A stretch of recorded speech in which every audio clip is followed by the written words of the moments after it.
Revenge films. My name is Emily Brown. I live a fairly basic life with my husband. I would say I'm pretty happy, except for this one particular situation. My husband, Eric, his mother passed away in a traffic accident when he was in middle school, 6th grade to be exact. Since then, his father and his older sister, 5 years older than him, took care of him.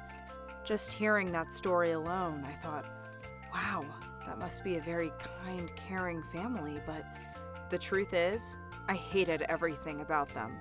My father-in-law kept saying horrible things about me, and being close to Eric's sister also stressed me out. I hated going to their place. I tried telling Eric about my feelings and how I felt uncomfortable around his family, but he responded, Well, I do want to get back to them, after all the stuff they've done for me, you know? He would only say that and would bring me along to every family event, like Christmas or Thanksgiving. As for today's episode, this happened during the May holidays, Golden Week.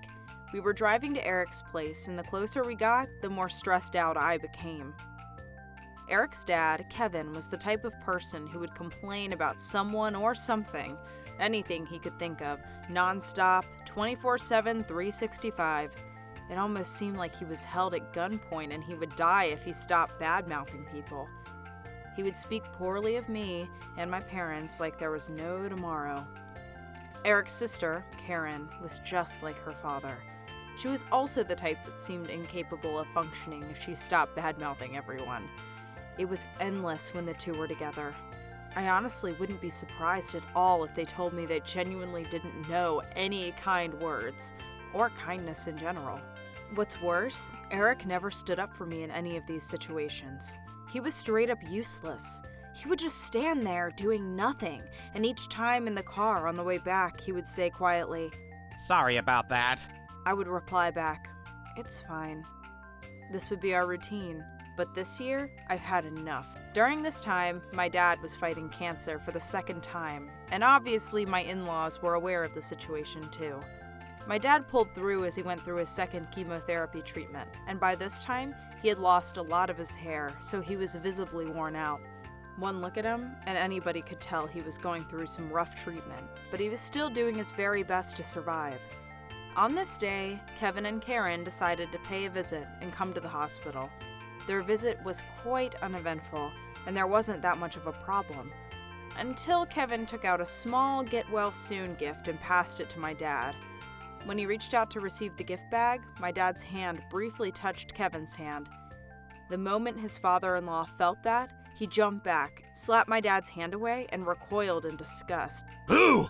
Oh, that was a close one. Did you see it? I was this close to catching the baldy germs.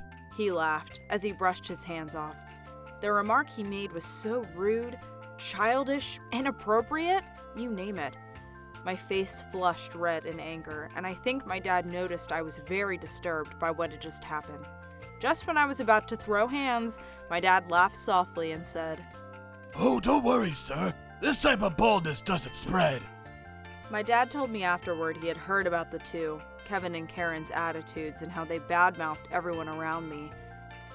He said he expected them to say stuff to him anyways and prepared himself for the worst. Plus, he also said he didn't want my relationship with Eric to go down because of his illness. Despite his kind words, trying to reassure me everything was going to be alright, my anger never died down. It was better off them talking shit about me than it would be easy. I could just fight them, or be a proper grown-up and deal with it in a mature way, but this was different. I was appalled at their nerves to make fun of a person who can honestly die any minute. That was the true reason why I was furious towards my in-laws. Couldn't they honestly tell right from wrong? What's wrong with their morality? Are they really that stupid? I felt powerless and almost ashamed of myself for being so angry, but I managed to pull my anger in and waited until the two left the hospital grounds. In the car on the way back, Eric apologized to me, as always, but this day, I was incapable of saying, "It's okay," back. It was impossible. I couldn't. If I did, it would mean I would forgive my in-laws' inappropriate and unacceptable attitudes and also forgive how Kevin acted toward my true father. There was no way I would do that, but if I tried to speak, I knew the anger I bottled up would explode. I had no choice but to keep quiet. An awkward silence spread throughout the car. After a few minutes, I heard a small Tch. From behind me. Eric had clicked his tongue in frustration. This was the last straw. I felt something. A mixture of anger, frustration, disgust, and irritation bubbling up inside my stomach like hot lava. It was at this exact moment that I felt and decided that I didn't want to be with him anymore. He was kind and nice to me before. If it weren't for my in-laws, I thought we were doing fairly well as a couple. Oh boy, how wrong I was. This irritated tongue click from Eric told me everything. He didn't even need to say anything. I would receive endless slander whenever I went into my in-laws' place, but Eric would never interrupt them and say, "Hey, leave her alone," or something, or anything. Just sitting there, not saying a single word to protect me, or tell them to stop. I guess I should have noticed the red flags. This time, even my dad became their target, and still Eric tried to end things with a simple apology. Just a single, "I'm sorry." You hear me? It was then that I realized Eric was just trying to protect himself by pushing me into the front of the wave of verbal abuse. He thought I was stupid enough that gently apologizing on the way home can smooth things out, and I would forgive him just like that. He thought if he could aim his dad and sister's interest toward me, I would be their only target of abuse. He would be safe. But today, I went against his plans. I fought back for the first time. So that explains the irritated tongue click, I thought to myself. By this time, I had decided to end things with him, and quickly had to think of a new plan. "Hey, can you stop the car at the nearby roadside station? I want to run to the bathroom real quick." A while later, we arrived at the closest roadside station, and Eric dropped me off. Pretending to go to the bathroom, I rushed to one of the stores. Making sure he didn't follow me or was checking on me, I walked to the other side of the building and made a run for it. I wandered around the area for about 10 or so minutes and called my husband. The moment he got on the phone, I gave him no time to speak. "I'm gonna catch a taxi by myself and head home. You go home by yourself too. Oh, and just, by the way, we're divorcing. Is everything clear?" I said that and hung up without waiting for him to respond. I soon received a bombardment of phone calls from Eric, but I obviously ignored all of them. I turned silent mode on my phone and proceeded to ignore any and all calls from this man that I do not want to call my husband anymore. I soon was able to hit a main road and called a taxi to head home. My phone still continued to ring, but after 20 or so minutes passed, Eric seemed to have given up. The calls soon died down. After both Eric and I arrived home, we sat down and decided to talk about what had just happened. Eric started the conversation, but all he did was complain, whine, and make excuses about his attitude. Hey, you were putting up with my parents this whole time. I thought you'd be fine this time around too. Why do I need to get yelled at? You should know by now that there's no point in trying to stop my dad from saying or doing stuff like that. It's just a waste of energy. Just pretend to agree to what he says and he'll stay happy and keep his good mood. You can say all you want in your mind. Just don't say it to Dad directly and keep it to yourself, okay? That's the best solution for you. If you talk back to him, it'll end up just lowering your image. I just don't think it's a good idea. I don't want to see you get hurt by my family, you know? This is all for you, Emily. It's because I care about you. As for my sister, she's a bit sad and lonely, you know? I hope you'll forgive her. She's just following my dad because that's the only way she can cope with her feelings. I couldn't believe what this man before me was saying. I was exasperated. It's not about me. Frankly, I don't give a damn about what your family thinks of me or say to me, but how they treated my father? I don't think I can let this one slide. He's trying so hard to fight his disease. He's doing his best to survive, and that's the attitude you show to him? You truly think that was acceptable behavior? Well, it's not like this is gonna continue forever, right? It's only until your dad dies. Come on, it's just for a little longer. You really can't put up with it? I couldn't believe what I had just heard. Is this man right in his mind? I felt my blood boil. Until your dad dies? Just for a little longer? I was in disbelief. My affection for Eric was dying down at a rapid speed during the first half of the ride back home, but this was the final blow. I was absolutely done with this man. I mean, if he really cared about me and was worried about being hurt by his family, why would he bring me over to his home every time?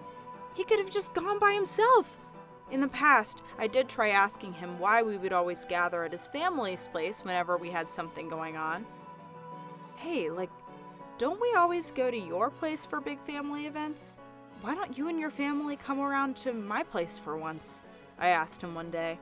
I mean, Dad gets pretty grumpy if we don't go. I honestly don't want to deal with that whole situation. Plus, I feel bad for troubling your home, since your dad is going through such a rough time right now, he would say, pulling on those puppy dog eyes.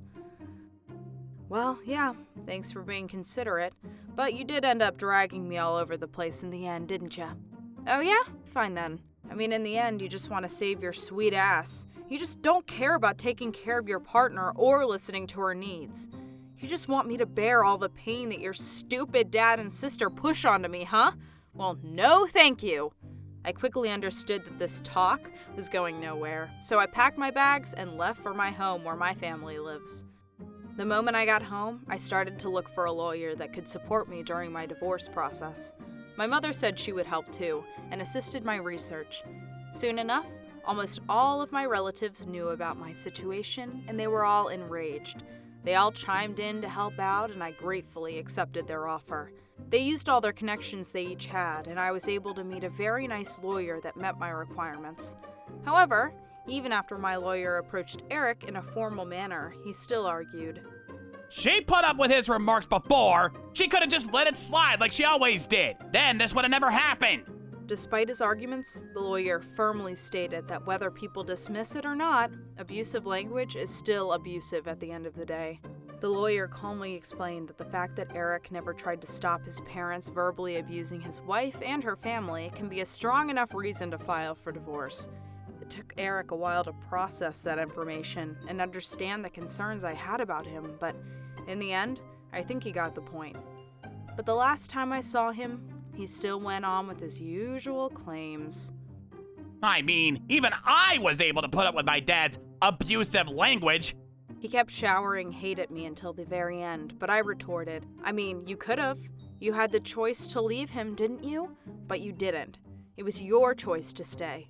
If you really hated your dad's attitude, you had the choice to not go back home. You're a grown adult, Eric. You should know this by now. I finished my comments, and Eric didn't seem to have any rebuttals against me. That was an easy fight. In the end, I was able to win the case and got my divorce. I was able to get Eric to pay huge sums of money in compensation for all the emotional damages he had caused. He wasn't able to pay it in bulk, but he'll be sending me money every month for a good while now. Since then, I moved back into my parents' place with my mom and my dad, who got discharged from the hospital. I was finally free from the stress of being bullied by my in-laws and was able to spend my days in peace. Then, one day, I received a call from my ex-husband. Emily? Hey, sorry for contacting you like this. It's just that my dad's got cancer. I was wondering if you could lower the price on the consolation money. Are you kidding me? Of course not. I'm nothing to you now. We're not family anymore. I don't care about your family's situation, and I won't do anything about it. What did you expect? How can you say such a thing? I mean, yeah, we're divorced now, but we used to be family. Family? Are you joking? You and your little family treated me and my father like trash all this time, and you forced me to put up with it. And you like to call that family? My dad's hospitalized, and he's really stressed out and angry right now. He's bossing us around to buy stuff for him. I need your help. I don't have any time or money. Please, I'm begging you. Well, it looks like you're still just brainlessly following what your dad says. Do you not have your own opinion or choose anything for yourself? Either way, I don't think I can help you there. Sorry. Oh, and just by the way, I'm pretty sure the consolation money you're paying me every month was done automatically from your bank account, so if anything happens and you're unable to pay for one of the months, I'll have to take things to court. I'll do whatever it takes to make you pay the full amount. Am I clear? How heartless can you get? You're dealing with a former family member with cancer. You could have at least tried to care for a moment. Excuse me? Right back at you is what I'd like to say to you, sir. Try looking back at what you've said to me and my family in the past. You laughed at my father, treated him with disrespect all this time, and now you come back to me and say I should care for your sick father? No, thank you. I don't want to hear from you ever again. I was almost shouting by this point, and I ended the call. Honestly, I think this is the perfect conclusion of this poor family. The former father-in-law who pointed fingers and laughed at my father fighting cancer, and the former husband who naturally expected my father to die. It still sounds unbelievable. The pain and anxiety cancer patients have to go through is something we can never understand, unless we go through it ourselves.